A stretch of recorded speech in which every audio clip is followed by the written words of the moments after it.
정책 전환이 쉽지 않을 거라고 저희는 보는 거죠. 그러면 할 거였으면 이미 작년 연말 올해 초에 리오프닝 할 때 했어야 되는데 뭐 몰랐겠습니까 이걸. 알고 있는데도 이 지경이 된 건 결국 올해 리오프닝 하면서 경기 좀 좋아질 거라는 그런 헛된 희망을 갖고 있다가 그게 이제 무너지고 나니까 이제 그 다음 수순은 뭐냐, 준비된 거 있냐, 그러고 지금은 이제 아마 스태프들 열심히 혼내고 있는. 그래서 제가 봤을 때는 본인이 만든 위기를 본인이 대규모 구조조정한다, 저는 이런 건 들어본 적이 없어요. 병주구약 준다. 예, 그럴 수도 있지만 자기가 그전에 했었던 거에 대한 과오 인정이 되니까. 악견미의 먹던 연구소. 중국의 위기는 아직도 현재 진행형입니다. 그리고 어떤 방향으로 수습이 될지 사실 잘 모르겠어요. 중국의 최대 부동산 개발 업체라고 하는 비구이 위한 상반기 실적을 보니까 손실이 9조 원에 가깝습니다. 깊이 반성한다. 채무 불이행 가능성까지 인정을 한 상황인데 원래는 채권단이 오늘 투표를 하기로 돼 있었어요. 이 채권을 그냥 부도를 낼 거냐 살려줄 거냐. 근데 이거 하루 더 연장했습니다. 결론이 안 났다는 얘기죠. 쉽게 결론 내기 어려운 사안인데 중국 정부의 입장을 잘 모르겠어요. 중국 정부의 입장을 보면 힌트가 좀 보일 텐데 우리 전선의 또 다른 부담 요인인 역대급 엔저도 계속되고 있습니다. 달러당 155엔까지 간다 이런 전망도 있거든요. 일본과 중국의 미래 어떻게 될까요? 프리즘 투자자문 홍춘욱 대표에게 들어보겠습니다. 안녕하세요. 네, 안녕하세요. 진짜 중국은 이거 뭐 어떻게 하겠다는 거예요, 대표님? 글쎄 말입니다. 이번 또 지방 정부가 보유하고 있는 그러니까요. 저희들끼리는 이제 구조화 회사라고 불리는, 그 이름이 어렵더라고요. 예. 로컬 거버먼트의 파이낸싱하는 비이클이다. 그 이름을 왜 그렇게 짓습니까? 이제 뭐랄까요, 규제를 좀 피하기 위해서 만들어낸 특수 목적 법인이라고 SPC라고 부르는 회사들을 만들어서 이제 이런 일이 벌어질 때 지방 정부가 부도난 게 아니라 지방 정부가 가지고 있는 자회사, 일종의 자회사가 부도낸 거예요라고, 이렇게 좀 어떻게 보면 꼬리를 자를 수도 있는, 화살을 다른 데로 돌릴 수 있는 여지를 둔다. 네, 그런 것도 있고 또 뭐 여러 가지 이 지방 정부 부채가 많은데 이 정부 부채, 뭐 예를 들어서 이게 어디서 벌어진 이 정부인지는 아직 모르지만 예를 들어서 뭐 스촨성이다 그러면 그 스촨성의 공식적인 부채 말고 이제 그림자 부분에 있는 부채들을 만들므로써 그런 규제도 피하고 또 통계도 어떻게 보면 깨끗하게 만드는 그런 용도로 만든 기구들이고, 실제로 2008년 글로벌 금융위기 때 전 세계 경제를 패닉으로 몰아넣었던 사실 그 서브프라임 모기지 사태도 이런 특수 목적 법인 문제로부터 시작됐습니다. 아니 지금 우리나라도 7월에 생산 소비 투자가 다 어렵다 이런 통계가 어제 나왔고, 중국 경제가 내내 부진한데 일단은 중국이 어떻게 방향을 잡느냐에 따라서 우리 하반기에 뭐 몇 달 안 남았습니다만 수출 이런 것들을 좀 가늠해 볼 수가 있잖아요. 그렇습니다. 일단 지금 비구이 위한 사태 중국 정부 입장을 어떻게 우리가 해석을 해야 됩니까? 아직 방침을 못 정한 것 같은데요. 그들도 예. 지금까지 못 정하면 어떡해요? 일단 그쪽 일정이 있거든요. 그러니까 중국이 참 표현이 제가 좀 참 답답한데, 네. 그러니까 전인대 사무위원들 들어보셨죠? 네. 예, 그래서 7자리 최고위원들이 전부 이제 시진핑 주석의 파벌 내지는 시진핑 주석하고 친한 사람들로 상무위원회가 다 만들어져 있는데 그게 이제 오늘까지 회의가 있어요. 그래서 뭐 여러 가지 식량 안보 등을 비롯한 8개 과제를 논의할 예정이라고 하는데 이 문제겠죠. 그래서 이거 보고 결정하려고 사실 아까 그 채무조정 날짜가 하루 뭐 거긴 전부 금융기관들이 사실은 중국 정부 눈치 안 보고 할 수 있겠습니까? 뭐 우리나라도 지금 다 그런데 중국이야 중국이야 더 심하잖아요. 그런 상황에서 이 사람들이 이제 결정을 하게 될 텐데 아마 두 가지 중에 하나를 선택해야 되는데 저는 뭐 거의 선택은 정해져 있는데 자꾸 이제 고민할 게 많아서 늦추고 있는 거 정도라고 보는 거고요. 이제 첫 번째 방법은 한국이 했던 거죠. 97년 외환위기 때 64조 원 정도, 정말 큰 돈입니다. 그때 당시 그때 우리나라 GDP의 거의 한 8% 정도 되는 돈을 들여서 그걸 가지고서 파산하거나 문제가 된 금융기관들을 합병하고 구조조정 자금을 적게 투입해서 살렸습니다. 그게 2004년 중국이 4대 은행에 대한 공적자금 투입과 연결되는 일들이고요.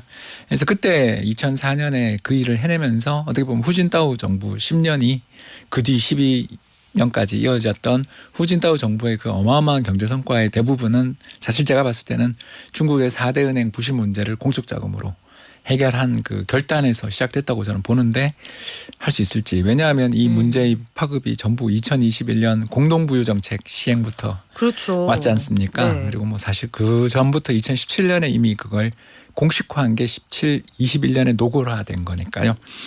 이런 식으로 해서 문제의 원인이 정부 정책 그 자체인데 공적 자금을 투입한다. 대놓고 공적 자금을 투입한다. 이렇게는 저는 힘들지 않을까. 결국 어떻게 가냐 하면 그냥 그건 개별적인 문제고 회사들마다 시간을 두고서 국유화하는 식으로 이렇게 부분 국유화로 점진적인 대응, 시간 끌기로 가지 않을까. 이게 이제 명분이었기 때문에. 네. 왜냐하면 2004년 원자바오 총리가 있던 시절, 그 후진타오 국가 주석이 있던 시절은 그 전에 있었던 장점인 주석 물러난 다음에 2년 만에 그걸 했거든요. 근데 지금 시진핑 주석은 자기 취임한 지 벌써 10년 지난 다음에 벌어진 일인데 정책 전환이 쉽지 않을 거라고 저희는 보는 거죠. 그러면 할 거였으면 이미 작년 연말 올해 초에 리오프닝 할 때 했어야 되는데 뭐 몰랐겠습니까 이걸. 알고 있는데도 이 지경이 된 건 결국 올해 리오프닝 하면서 경기 좀 좋아질 거라는 그런 헛된 희망을 갖고 있다가 그게 이제 무너지고 나니까 이제 그 다음 수순은 뭐냐, 준비된 거 있냐, 그러고 지금은 이제 아마 스텝들 열심히 혼내고 있는. 그러면서 뭐 만들어봐. 이제 그러면 정해져 있죠. 금리나 좀 네. 해주고 그리고 부분적으로 정부가 뭐 우리나라도 그때 YS 정부 때 김영삼 정부 때 외환위기 직전에 그 한양이라는 아주 거대한 건설사 부도 났을 때, 네. 예, 그거 부도 났을 때 LH 공사가 인수했던 거 혹시 기억나실지 모르겠습니다. 네. 그러니까 작은 위기라면 그렇게도 넘길 수 있는 거죠. 그래서 제가 봤을 때는 본인이 만든 위기를 본인이 대규모 구조조정을 한다. 저는 이런 건 들어본 적이 없어요. 병주구약 준다. 예, 그럴 수도 있지만 자기가 그 전에 했었던 거에 대한 과오 인정이 되니까. 예, 그래서 저희들 표현으로 이야기하자면 독재자에게 제일 어려운 게 뭐냐면 자신이 그때 잘못했습니다라는 말을 하는 게 제일 힘들거든요. 중국도 그렇게 되지 않을까. 그러면 남아있는 건 그냥 점진적인 대응이지 특단의 어떤 대책 이런 거보다는 경기 부양 정책을 통해서 어떻게 여기 망한 회사는 어쩔 수 없지만 네. 경기는 우리가 좀 살려볼게. 뭐 이런 식으로 하면서 그 회사는 어떻게 할 거예요? 그러면 개별 건으로 뭐 지방 정부가 인수를 하든 중앙 정부가 인수를 하든 아니면 분리 매각을 하든 뭐 이런 식으로 시간이 엄청 장기화될 그렇게 보여집니다. 하루 이틀에 끝날 문제가 아니다. 하긴 뭐 헝다도 2021년에 그때 저희 돈 못 갚을 것 같아요 했는데 아직도 채권단 회의하고 있는 그런 상황이니까요. 그렇죠. 주가가 이번에 87% 하락했습니다. 아니 그거는 저는 그것도 궁금한 게 누가 봐도 떨어질 것 같은데 그 증권거래 재개는 굳이 할 필요가 있었을까 싶어요. 그렇죠. 안 좋은 신호죠. 그런데 이게 홍콩 증시 상장이 돼 있어서 벌어졌던 일 같고요. 아무튼 이번에 17개월 만에 거래가 재개됐습니다. 네. 이게 금융시장 참가자들한테 이제 중국 증시 요새 보면 빠지진 않는데 일희일비하는 게 되게 많이 보이고 하루의 변동성이 되게 큰 걸 그렇죠. 느끼실 수. 하루에 5% 오르다가 장 종가에 1% 오르고 끝난 날도 있었어요. 네. 5% 오른 것도 이상하지만 시초가 5% 오르고 4%가 빠진 거잖아요. 그러니까 하루 변동폭이 엄청난데 근데 저는 그 질문도 하나 드리고 싶은 게 네. 최근 중국의 부동산을 위시한 여러 가지 사태를 보면서 음모론도 있단 말이에요. 사실 중국 정부가 이거 몰랐겠느냐. 다 기획한 거다. 일부러 이렇게 되라고 기획을 해서 이거 무너지면은 부동산 개발 계획 같은 거 다 원래 국유화하려고 큰 그림 그려서 이 민영 기업들 무너지게 그렇게 조장한 거다 이렇게 주장하는 사람도 있어요. 어떻게 보십니까? 뭐 반반 정도 보죠. 사실 없다고는 저는 말 못한다고 생각하는 게 2021년 공동구유 정책을 그렇게 강하게 시행하면서 엔트그룹 상장 못하게 만들고 디디 추싱 특히 미국 증시에서 그렇게 화려하게 데뷔하는 걸 중단시키고 데려왔잖아요, 도로 다시. 데려오고 그 뒤에 사교육 업체들 다들 특히 교육 업체들을 네. 주가를 보면 뭐 거의 90% 정도 빠져 있고요. 그런 식으로 해서 이제 경제 내의 불평등 문제들을 그러니까 급격한 부자가 된 사람들을 때려잡음으로써 사회를 평등하게 만들자라는 게 공동부유가 된 거죠. 그러니까 밑에 사람을 올리는 게 아니라 부자들을 하향 평준화. 그렇죠. 네. 근데 사실 그게 사회주의잖아요. 그러니 이거에서 보면 일정 정도의 혼란, 이 정도의 혼란이 생길 거라고 보고했을 것 같지는 않고요. 그렇게 무모하지는 않았을 텐데 계획대로 안 된 거는 있겠죠. 그렇지만 제가 봤을 때도 그 결론 3대 건설 회사들은 국유화는 거의 피하기 어려운 거 아니냐. 그러면 사실상 우리나라로 이야기하면 LH공사가 전국의 개발 사업 대부분을 가져가는 형태가 되는.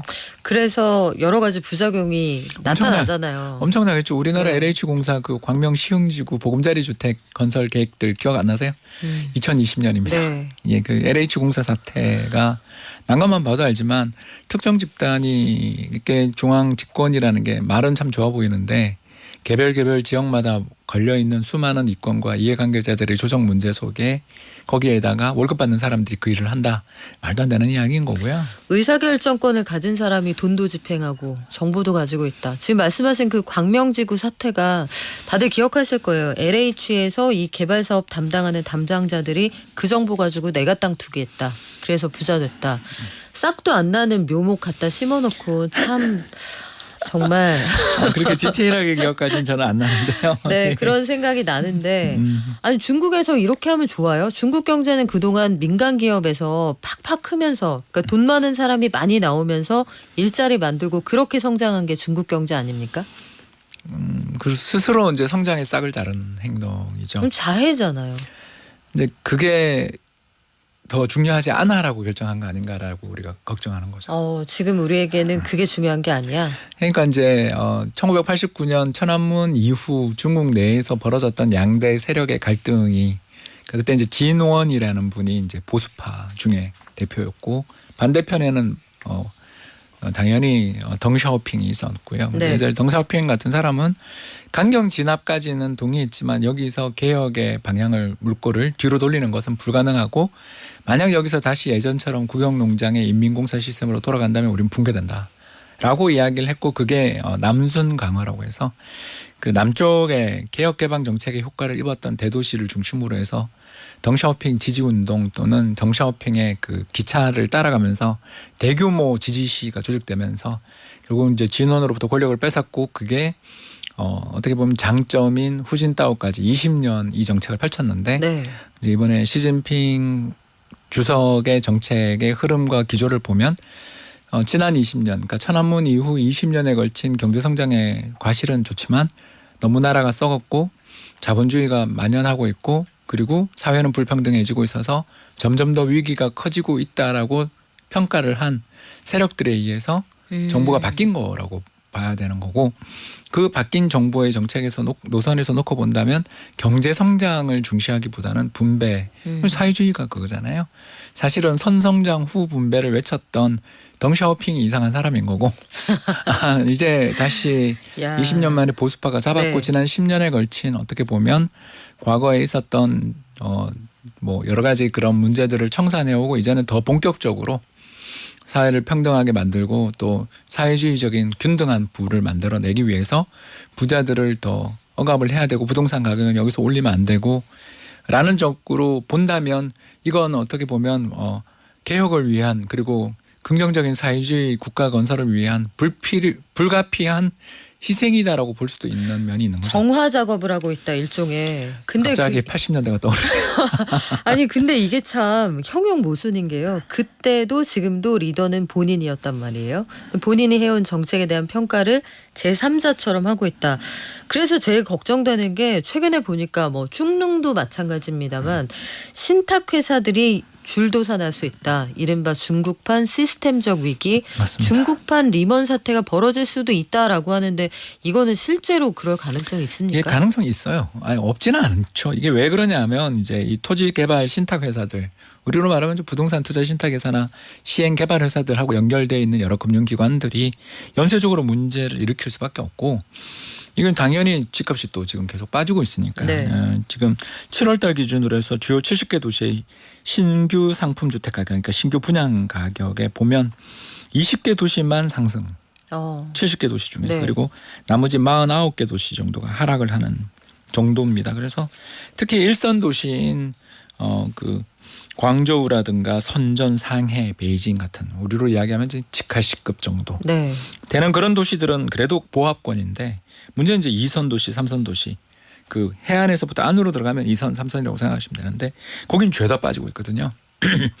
그런데 이제 문제가 뭐냐면 이렇게 그 해안가에 있는 도시 입장에서는 우리가 갈 때 뭐 푸동지구 이런 걸 보면 상해 푸동지구를 보면 와 굉장하다 여기 정말 아파트 대단하네 이렇게 하지만 거기는 수익성도 좋고 누구나 짓고 싶은 곳인데 네. 거기는 뭐 빠지지도 않았고요. 그런데 이제 문제가 2선 도시, 3선 도시 이제 우한 정도 되면 2선 도시가 되는 거고 란저우라든가 이제 내부로 더 들어가게 되면 2선, 3선 도시들이 나오는데 그 지역은 당연히 인구가 줄죠. 왜냐하면 이천, 향도는 중국도 똑같단 말입니다. 그렇죠. 해안지방으로 부유한 해안지방으로 사람은 가는데 그 해안지방으로 가고 있는 와중에 중국의 지방 정부들은 어떻게든 사업을 벌려서 경제 성장을 시키면 자기가 중앙상무위원 자리로 가니까 그러니까 경제 성장률로 평가를 받는 자리란 말이에요. 그러니까 외형적으로 엄청나게 그 토지를 매각하는 데 따른 차이까지 누릴 수 있으니까 무조건 개발 사업을 하는데 그 개발 사업이라는 게 수지 타산도 안 맞고 미래도 보이지 않으면 이제 아까 이야기했었던 그런 특수 목적 회사들도 집어넣고 신탁사들에게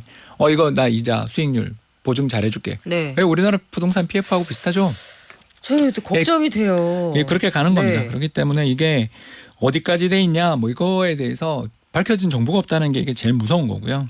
그래서 아까 제가 말씀드렸던 중국의 4대 은행 그죠? 그래서 중국 건설, 농업 그리고 공상 이렇게 이 4대 은행 특히 공상은행은 세계 최대 은행이죠.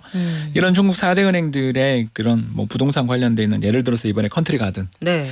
그 회사에 대한 전체 그 대출 익스포저 그러니까 전체 대출금 대비 이 회사 얼마 줬니? 이렇게 물으면 이게 뭐 전체 대출에서 보면 한 0.1, 0.7 정도니까 아무것도 아니에요. 그런데 이제 문제는 모른다는 거야. 이게 빙산의 일각이잖아요. 어디서부터 어디까지 문제가 있는지. 그렇죠. 북해에 있는 네. 타이타닉을 깔아앉혔던 그 빙산도 겉보기엔 한 10m짜리였지만 밑에 몇백 미터여서 깔아앉은 거잖아요. 네. 그런 것처럼 분명히 여기 밝혀져 있는 이 정도의 리스크들은 아무 문제가 아니에요. 누가 봐도. 근데 이제 이게 사실은 지방 정부들 가지고 있는 우리 작년 레고랜드 사태 기억나시죠? 그렇죠. 네, 그런 것처럼 지방 정부는 건전할지 모르지만 공기업은 부실할 수 있다는 게 우리 걱정인 것처럼 여기도 지방 정부의 부채 그게 이제 전체 GDP에서 한 50% 정도 될 거라고 지금 보거든요. 그러니까 중국 정부 부채가 80% GDP 대비. 그리고 지방 정부 부채까지 하면 합쳐서 130% 정도라면 이미 일본 레벨이잖아요. 네. 이탈리아, 일본 레벨이에요. 그 정도로 엄청난 부채를 짊어지고 있는 나라의 추가적인 이런 부채들 밝혀지지 않은 부채들이 나오면서 국가에 대한 또는 정부의 어떤 부채 문제에 대한 금융기관 및 예금자들의 공포가 연쇄적으로 벌어지는 최악의 사건까지 가면 당연히 뱅크런 나는 거고요. 근데 아니, 그까지야 뭐 말만 해도 무섭습니다. 살려는 드리겠죠. 어떻게든 그렇죠. 심폐소생술 정도는 해서 연명은 하겠지만 중국은 방향성을 뚜렷하게 못 정했다. 내일 투표 결과가 나오고 나면 어떻게 하기로 했구나. 그걸 내일 알 수 있을 것 같은데 중국에서 우리 물건 안 사주는데 그 와중에 일본은 진짜 말도 안 되는 엔저 수준으로 우리 기업들하고 또 경쟁을 하고 있단 말이에요. 맞습니다. 일본의 엔저 지금 한 146엔대까지 갔는데 맞습니다. 어디까지 갈까요? 더 갈 가능성이 있습니다. 150엔 위로 올라간다고요? 그럴 수도 있다고 봅니다. 왜요? 작년 왜? 10월이었는데요. 이유는 두 가지인데 첫 번째는 미국입니다. 얼마 전 열렸던 잭슨홀 컨퍼런스에서 파월 의장이 금리나 꿈도 꾸지 마라. 금리 차이가 유지된다. 예, 그렇죠. 금리 인상도 할 수 있다라는 이야기를 했지 이나는 꿈도 꾸지 마라라고 했는데 이 잭슨홀 컨퍼런스가 왜 중요하냐면 1년에 한 번 있는 컨퍼런스고 이때 했던 이야기는 연준이 한 6개월에서 1년은 지켜요. 그럼 올해 연내에 금리 인상이면 있지 인하는 없단 말이에요. 내년에나 돼야 인하다. 다 이제 바뀌었지 않습니까? 네. 전망이. 근데 일본은 제로금리 지금 마이너스 금리 전혀 바꿀 생각이 없거든요. 그러니까 대내 금리 차도 엄청나게 벌어져 있는 게 첫 번째 이유고 두 번째는 일본이 이제 좀 살만하거든요. 임금도 올리고 최저임금을 이번에 그러게요. 네. 대폭 인상해 주는 등 올리고 있는데 정작 물가 상승률은 좀 둔화되고 있어요. 오. 왜냐하면 유가가 빠졌으니까. 기름값이 좀 떨어졌죠. 예, 물론 이제 네. 또 8월에 이번 달에 또 올랐기 때문에 다음 달 물가는 어떻게 되겠지만 적어도 한 7월까지 보면 물가가 급등했던 물가 한 4%대 있던 게 점씩 떨어지고 있거든요. 우리 약간 조금 더 버틸 수 있어 이런 분위기인가요? 그리고 또 효과 이제 날라 그러는데 여기서 스톱하면 국민들이 우리를 뭘로 보겠어? 믿겠어? 신뢰를 잃어버릴 수 있어. 이렇게 생각을 하는 거죠. 그러니까 일본이 지금까지 30년 동안 오만 발버둥을 치면서 다 실패해서 일본 국민들의 마음속에는 쟤들 또 저러네 이렇게 생각한다라는 거예요. 너무나 많이 실패했고 실제로 또 일본 정부, 일본 중앙은행이 골고루 누가 더 잘못했는지를 다루기 어려울 정도로 둘 다 죄송합니다. 형편없는 짓거리를 했어요. 쌍방이네요. 예, 네. 대표적인 게 이렇게 경기가 안 좋고 디플레가 나는데 소비세를 4번 인상. 우리 일본 갈 때마다 동전 때문에 처치곤란 안 하셨어요? 아니 그 소비세 인상은 제가 매번 기사를 쓰면서도 왜지? 예, 이건 바보짓이거든요. 네. 왜냐하면 국민들에게 오른쪽으로는 막 하면서 왼쪽으로 때리는. 이게 무슨 짓입니까? 거기다가 2000년 또 정보통신 거품이 한창 붕괴되고 있을 때 일본 중앙은행이 금리 인상을 했고요. 또 2008년 글로벌 금융위기가 터질 때 양적 완화를 중단했어요. 아니 그래서 일본이 이렇게 되면 우리 당분간 수출이 불리할 거다 이건 예상이 되는데 맞습니다. 마지막으로 요거 짧게 질문 드릴게요. 미스터 N이라고 불리는 사카기바라 전 재무관 이 양반이 내년에는 바뀐다 분위기 확 달라지고 내년에 N고 온다 큰 거 온다 이랬거든요. 진짜 이렇게 될까요? 이렇게 되면 소원이 없죠. 예, 이분이 틀린 지 오래됐습니다. 그래요. 왜 그러냐면 네. 이제 이분은 예전 이렇게 일본이나 미국 정부가 시장에 적극 개입하던 시절에 주무관이셨고 상황이 지금은 바뀌었군요. 일본 중앙은행이나 미국의 중앙은행이 가지고 있는 그 기조를 죄송하지만 조금은 현재 기조 자체는 일단 이분의 말씀은 너무너무 먼 일로 보인다. 네. 이렇게 생각됩니다. 자, 아니라고 합니다. 당분간 엔저 계속될 것 같다. 우리 수출 잘 돼야 되는데요. 지금까지 프리즘 투자자문의 홍춘욱 대표였습니다. 고맙습니다. 감사합니다.